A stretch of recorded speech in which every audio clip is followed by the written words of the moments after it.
정화는 60세의 나이에 하루하루를 힘겹게 버티며 살고 있었다. 그녀의 일상은 서울의 한 작은 가게에서 근무하며 시작되고 끝나는 반복적인 날들이었다. 정화는 매일 아침 일찍 가게 문을 열고 밤늦게까지 닫지 않는 문을 잠그며 하루를 마무리했다. 그녀의 손은 언제나 고단했고 피로는 깊어만 갔다. 그러나 그녀에게는 소중한 사람, 아들인 태훈이가 있었다. 태훈은 이제 막 성인이 되었지만 집에서 아무런 일도 하지 않고 시간을 허비하며 지내고 있었다.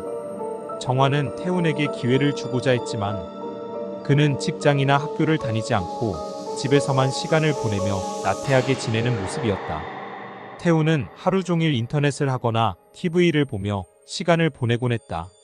어느 날 저녁 정화는 가게에서 돌아와 집 안에 들어서며 심각한 얼굴로 태훈에게 말했다.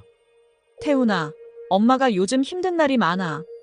너도 이제 성인이니까 뭔가 해야 하지 않을까? 직장을 찾거나 학교에 가거나 적어도 집에서 무엇인가를 해보는 게 좋을 것 같아. 태훈은 침대에 누운 채로 대답했다. 엄마, 그냥 지금 이렇게 지내는 게 나아. 직장이나 학교는 너무 스트레스가 많잖아. 나는 나만의 방식으로 살고 싶어. 정화는 실망감과 걱정으로 가득 차 있었지만 목소리를 낮추어 말했다. 태훈아, 엄마는 지금 하루하루가 힘들어. 너의 미래를 생각하면 엄마가 걱정이 돼. 내가 뭔가 하길 바라는 건 엄마의 바람일 뿐만 아니라 너 자신에게도 필요해. 태훈은 무표정한 얼굴로 고개를 돌리고 방 안의 TV 화면에 집중했다. 정화는 자신이 겪는 어려움과 피로가 더 크게 느껴지면서 동시에 태훈의 무관심에 마음이 아팠다.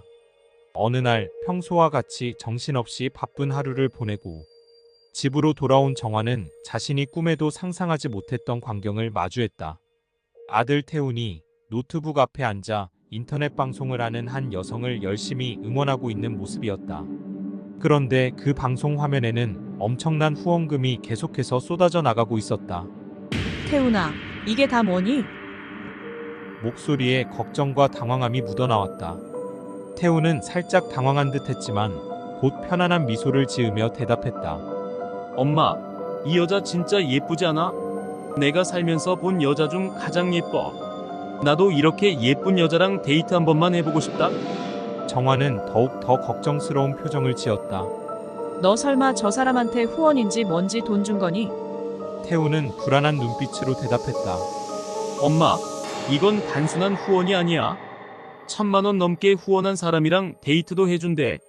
나 같은 게 이렇게 예쁜 여자랑 데이트해볼 기회가 뭐 얼마나 있다고. 태훈아, 이 여자는 너 돈을 이용하는 거야. 얘는 그냥 너의 진심을 이용해 자신을 위한 돈을 벌고 있을 뿐이야. 진심으로 너를 사랑한다고 생각하니? 태훈은 머리를 극적이며 고개를 숙였다. 엄마, 내가 이 여자를 좋아하고 있다니까. 돈은 내 마음을 표현하는 수단일 뿐이야. 그리고 혹시 알아? 데이트할 때 좋은 모습 보여주면 나랑 사귀어 줄 수도 있잖아. 정화의 걱정은 끝내 태훈의 마음을 바꿀 수 없었다. 정화는 슬픔과 좌절감에 빠졌지만 언젠간 아들이 자신의 진심을 믿어주고 정신 차릴 것이라고 굳게 믿었다. 하지만 정화도 모르는 새에 그녀의 건강은 급속도로 악화되어 가고 있었다. 심각한 건강 문제로 병원에 입원하게 됐는데 검사 결과 정화는 과도한 스트레스와 과로로 인해 암 판정을 받았다. 의사는 그녀에게 장기적인 치료와 수술이 필요하다고 말했다. 정화는 그 소식을 듣고 깊은 절망감에 빠졌지만 자신의 건강보다 태훈이 걱정스러웠다. 병원에서 퇴원한 후 정화는 치료를 받으며 태훈에게 말했다. 태훈아, 엄마가 건강이 안 좋아서 치료를 받아야 해. 지금 상황이 정말 어려워서 내가 제발 지금이라도 정신을 차리고 제대로 살아가길 바란다. 엄마가 힘든 상황에서도 너를 걱정하고 있으니까. 태훈은 처음에는 정화의 말에 겉으로는 반응한 듯 보였다. 그는 이제 자신의 행동이 엄마에게 얼마나 큰 고통을 주고 있는지를 느끼는 듯했다. 정화는 이때가 기회일지도 모른다고 생각하며 태훈에게 다시 한번 새로운 시작을 기대했다. 하지만 태훈의 내면에서는 여전히 인터넷 방송에 대한 집착이 사라지지 않았다. 정화는 자신의 건강을 위해 필요한 수술비를 마련하기 위해 고군분투했다. 그녀는 대출을 통해 수술비를 마련하고 자신의 치료를 위해 가능한 모든 방법을 강구했다. 그런데 정화가 병원에서 치료를 받는 동안 태우는 언뜻 보면 정신 차린 듯 했지만 사실 인터넷 방송인에게 계속해서 후원하고 있었다.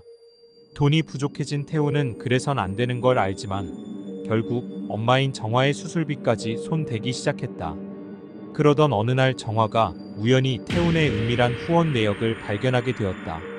그녀는 충격에 휩싸이며 태훈에게 다가가서 말했다. 태훈아, 대체 이게 무슨 일이야? 엄마의 치료비로 후원한 돈을 이렇게 쓰고 있다니.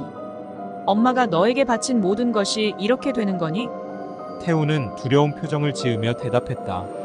엄마, 진짜 이번만 날 믿어봐. 이 여자도 이제 나한테 관심이 생긴 것 같아. 이 여자가 하루에 벌어들이는 돈만 수천인데 나랑 결혼해주면 우리 집 돈 걱정도 이제 끝이야. 정화는 깊은 상실감과 슬픔에 빠졌다. 그녀는 자신의 건강과 삶을 위해 모든 것을 희생했지만 결국 그 희생이 태훈의 무책임함으로 인해 무너져가는 모습을 보았다. 정화는 태훈의 행동에 깊은 실망을 느끼며 자신의 병과 싸우면서도 가족의 희망이 사라진 것을 느꼈다. 그들의 삶은 점점 더 어두워졌고 정화의 건강은 점차 악화되었다. 태훈은 자신의 선택이 초래한 비극을 이해하면서도 이미 돌이킬 수 없는 상황에 처하게 되었다.